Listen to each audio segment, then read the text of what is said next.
నాకు అనిపించింది దేవుడు కూడా అనేక సార్లు మన జీవితంలో మనం ఎదగాలని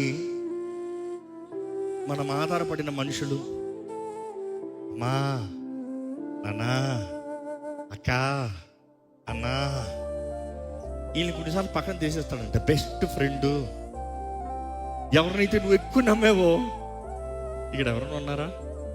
ఎవరైతే నా జీవితకాలం ఉంటారనుకున్నాను, ఎవరైతే నాకు అండగా నిలబడతారనుకున్నాను, ఈరోజు నా పక్కన లేరు అన్నవారు ఉంటే యథార్థంగా చేయొచ్చు చూపిస్తారా? అంతా వారికి మాత్రం దేవుడు సపోర్ట్ పిలిచి తీస్తాడనమాట. ఇంకా కొంతమంది ఇంకా తొక్కుతో కూడా స్టార్ట్ చేయలేదు అనమాట, అందుకని ఉంచాడేమో పక్కన. కానీ ఏదో ఒక రోజు పోవాల్సిందే, జాగ్రత్త. ఈ లోకంలో ఎవరైనా సరే ఏదో ఒక రోజు ఒంటరి నిలబడాల్సిందే, జాగ్రత్త.